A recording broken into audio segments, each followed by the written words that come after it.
आप देख रहे हैं समाचार एजेंसी ऑफ इंडिया में साई न्यूज।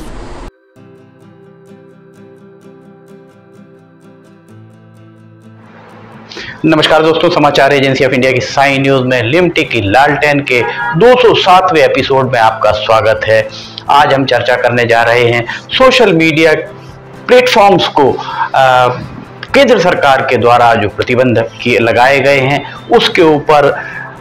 ये सही समय है अभी सोशल मीडिया प्लेटफॉर्म्स पर अगर लगाम लगा दी जाए, कुछ प्रतिबंध डाल दिए जाए, कुछ इस तरीके का काम कर दिया जाए कि सोशल मीडिया कहीं बहक ना पाए तो उचित होगा।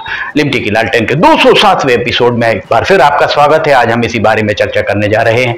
वर्तमान समय में सोशल मीडिया का जादू सर चढ़कर बोल रहा है, ये बात सभी जानते हैं। अखबारों के बाद रेडियो और फिर सोशल मीडिया का पदार्पण हुआ है। पहले अखबार थे, फिर रेडियो आया, फिर सोशल मीडिया आया। 90 के दशक के बाद अखबारों की विश्वसनीयता में काफी हद तक कमी दर्ज की गई है। इसके अलावा भट्टे भाजी के मानंद आप देख सकते हैं। आज भट्टे भाजी के मानंद खुले चैनल्स ने भी लोगों के मन में मीडिया के प्रति अविश्वास पैदा किया है। इस बात से भी आप इनकार नहीं कर सकते हैं। समाचार चैनल्स के द्वारा जिस तरीके की नीतियां अपनाई जा रही हैं उनके कारण भी सोशल मीडिया चैनल्स, अखबारों और अन्य जो भी मीडिया संसाधन है उसका काट बनकर उभरा है। पर सोशल मीडिया का दुरुपयोग बहुत जबरदस्त तरीके से होने लगा है, इस बात से इनकार नहीं किया जा सकता है। आज जिसे देखिए वो YouTube चैनल बनाकर अपने आप को पत्रकार की श्रेणी में खड़े किए हुए है। हाल ही में सरकार के द्वारा 2 दर्जन से ज्यादा YouTube चैनल्स को प्रतिबंधित किया है। इसका स्वागत किया जाना चाहिए। इस तरीके की कार्रवाई सतत चलनी चाहिए। सरकार को कई तरह के छन्ने लगाने होंगे। दरअसल पत्रकार मीडिया संस्थानों में असली और नकली अर्थात देशी घी और डालडे में अंतर करना, उसकी परख करना बहुत जरूरी हो गया है। आज के समय में इसकी जरूरत सबसे ज्यादा महसूस होने लगी है कि असली पत्रकार कौन है और छद्म पत्रकार कौन है।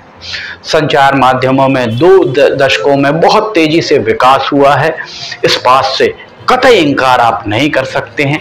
एक समय खबरों के लिए रेडियो और अखबारों पर ही लोग आश्रित हुआ करते थे। आज उम्रदराज हो रही पीढ़ी इस बात की साक्षात गवाह है।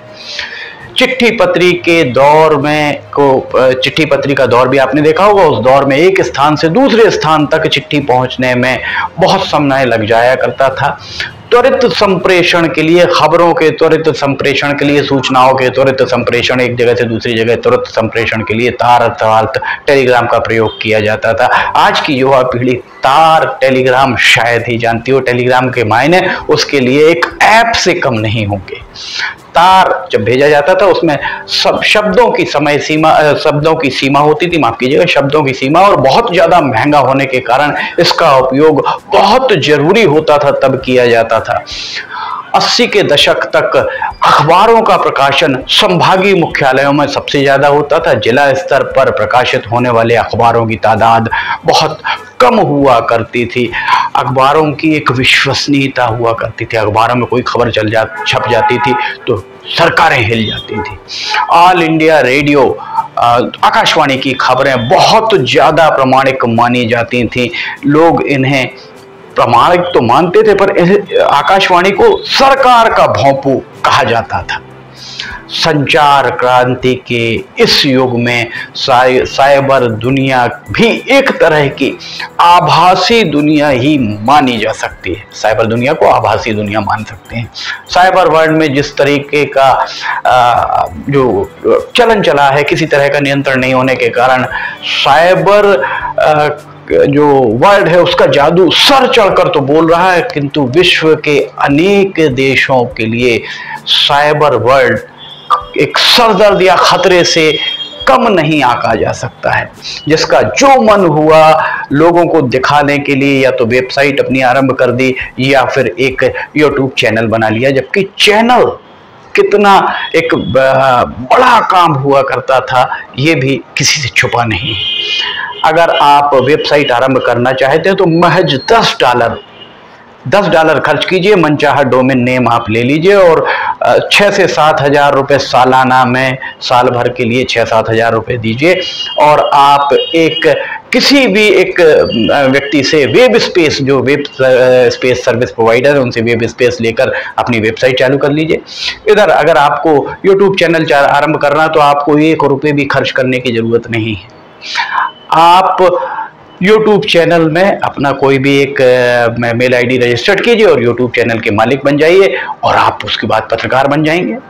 जो मन चाहा दिखाना है दिखाइए, जो मन चाहा पढ़वाना है पढ़वाइए और इस सब के साथ आप जो प्रायोजित खबरें भी आप दिखाते हैं, जैसा आज चलन चल रहा है।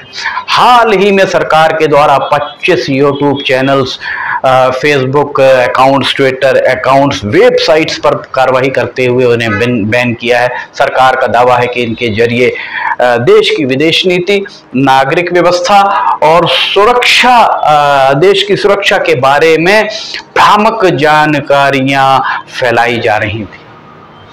ये बहुत अच्छा कदम उठाया, दे रहा है दुरुस्त है। सरकार के इस कदम से कुछ हद तक संदेश सख्त जा सकता है, पर इतना भर कर देने से समस्या हल नहीं होने वाली। देश में लोकतांत्रिक मूल्यों का आधार ही अभिव्यक्ति की आजादी को माना गया है, पर कोई भी मूल्य अथवा सिद्धांत एक मार्ग पर अर्थात एकांगी दोनों तरफ से आना जाना हो, 2 वे हो तो माना जा सकता है, 1 वे नहीं माना जा सकता है। मूल्यों और सिद्धांतों में कर्तव्यबोध, जिम्मेदारियां, वर्जनाएं आदि इसके पूरक हुआ करती, इस बात से इनकार नहीं किया जा सकता है। एक समय था जब मनोरंजन और खबरें 2 अलग अलग किनारे हुआ करते थे। रेल की 2 पटरियां थी जो कभी मिला नहीं करती थी। मनोरंजन अलग चलता था, खबरें अलग चलती थी। लगभग 1.5 दशक से मनोरंजन और खबरों को आप एक घाट का पानी पीते देख लें तो आपको आश्चर्य नहीं होना चाहिए, क्योंकि ये दोनों एक साथ ही नजर आ रहे हैं। आप सोशल मीडिया पर जाएं तो कम से कम 2 से 3 घंटे आपके कब बीत जाएंगे आपको पता नहीं चलेगा, क्योंकि खबरों के साथ आप मनोरंजन, गीत, संगीत सब कुछ एक प्लेटफॉर्म पर एक ही साथ सोशल मीडिया में पाते हैं। ये एक तरह से समय की बर्बादी भी इसे माना जा सकता है।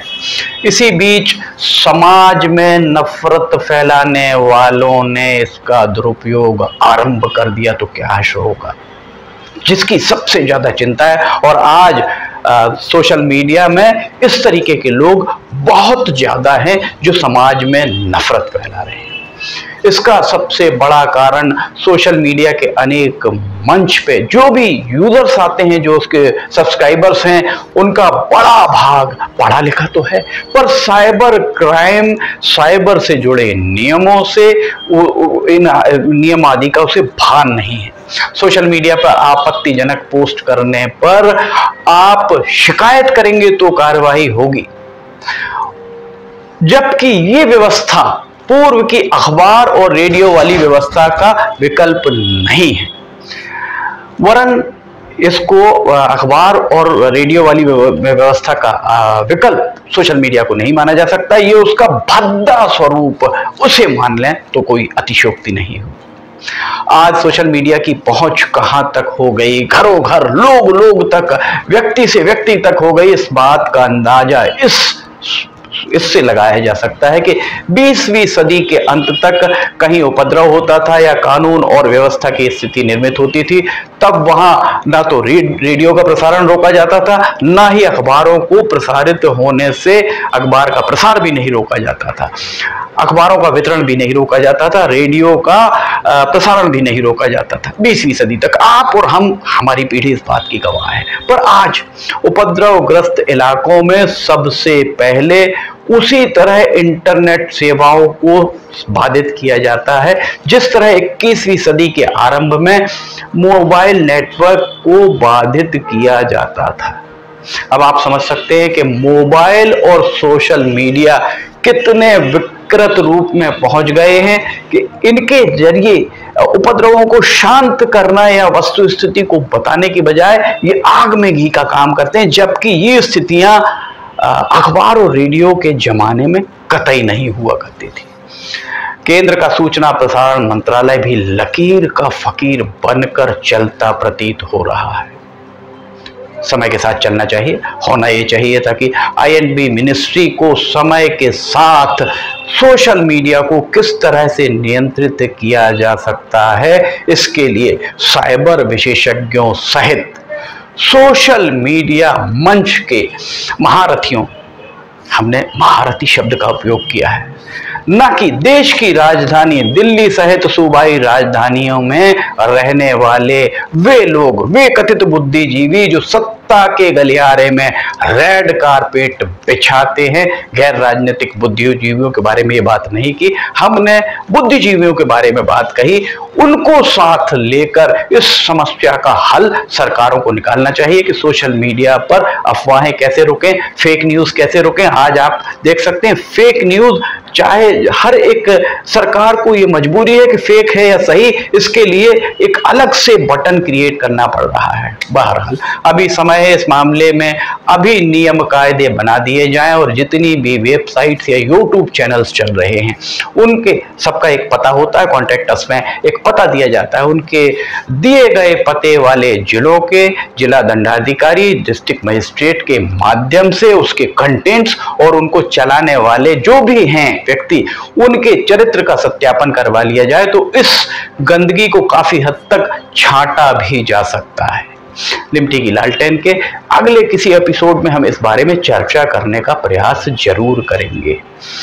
वेबसाइट्स या यूट्यूब चैनल जो भी चला रहे हैं उनके मोबाइल नंबर जिस भी जिले में पंजीकृत हो उस जिले में उनको बुलाकर उनके कंटेंट और उनका चरित्र सत्यापन जरूर किया जाए। लिमटी की लालटेन के 207वें एपिसोड में फिलहाल इतना ही। समाचार एजेंसी ऑफ इंडिया की साई न्यूज में लिमटी की लालटेन हर रात 8 बजे प्राइम टाइम पर प्रसारित की जाती है। आप समाचार एजेंसी ऑफ इंडिया की वेबसाइट या यूट्यूब चैनल पर जाकर इसे देख सकते हैं। अगर आपको ये समाचार एजेंसी ऑफ इंडिया की साई न्यूज़ की वीडियोस पसंद आ रहे हो तो आप इन्हें लाइक, सब्सक्राइब और शेयर जरूर कीजिए। लिमटी की लालटेन का 208वां एपिसोड लेकर हम बहुत जल्द हाजिर होंगे। फिलहाल आपसे इजाजत लेना चाहेंगे। जय हिंद।